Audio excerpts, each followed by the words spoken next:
Once again, welcome to class. This is UTME Use of English Premium class. It is an E-class, like we know, and the topic of consideration today is the pronunciation of plural markers.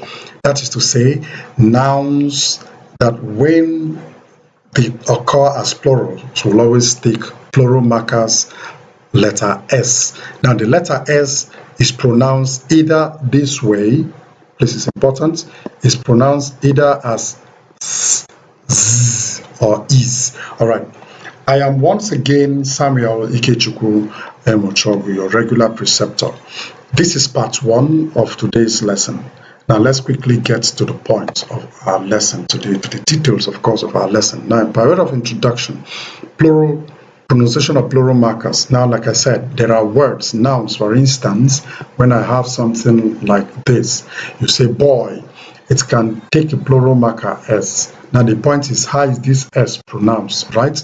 So we want to look at how it is pronounced. So it will be pronounced this way, boys, something like this. Can you see that? So we realize this, not the sounds. So it's pronounced boys. So we want to look at the plural marker. That is exactly what we want to look at this evening, how the plural markers in words that take plural forms, especially nouns, are pronounced. All right.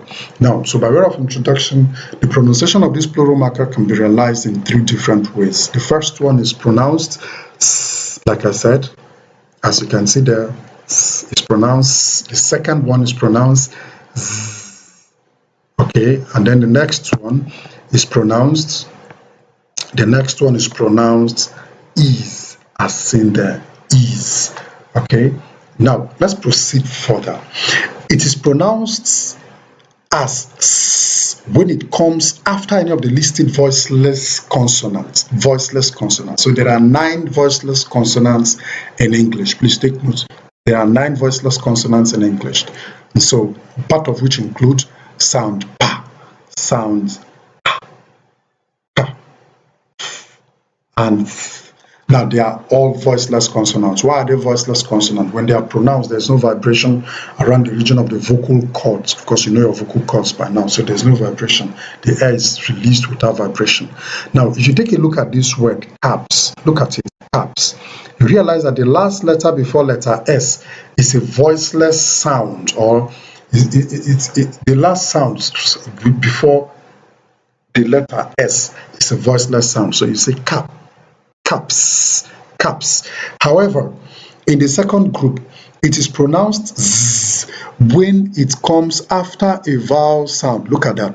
All vowel sounds are voiced, mind you, and then all voiced consonants. So in English, you have 15 voiced consonants and then 9 voiceless sounds, voiceless consonants. Take note.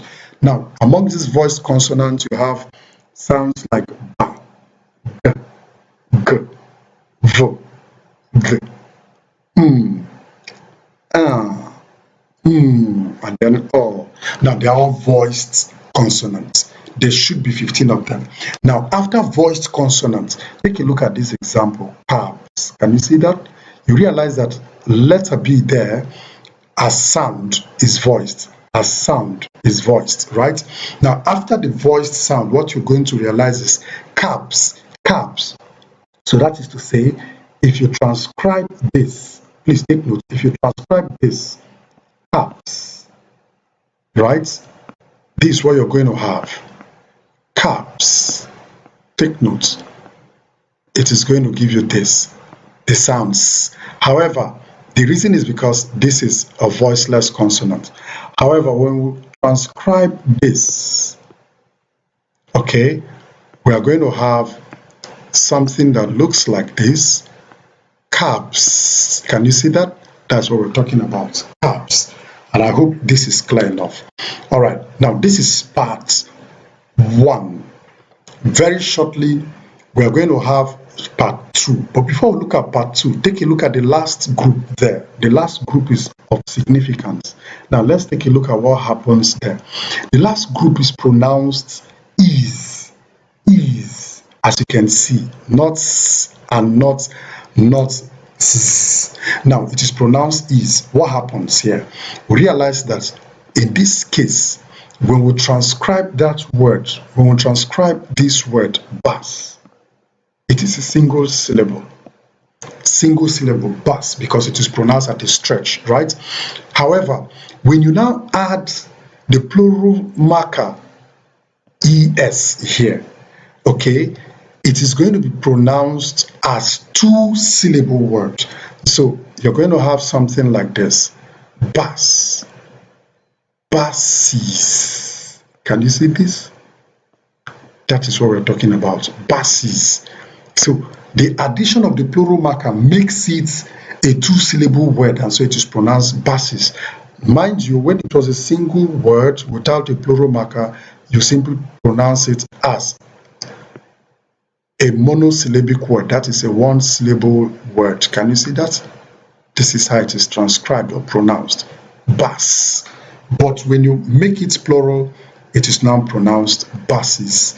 Buses, two-syllable word.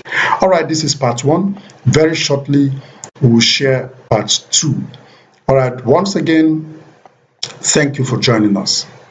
I am Samuel Ikechukwu Emochogo. I hereby sign out. Let's look forward to part two. Bye for now.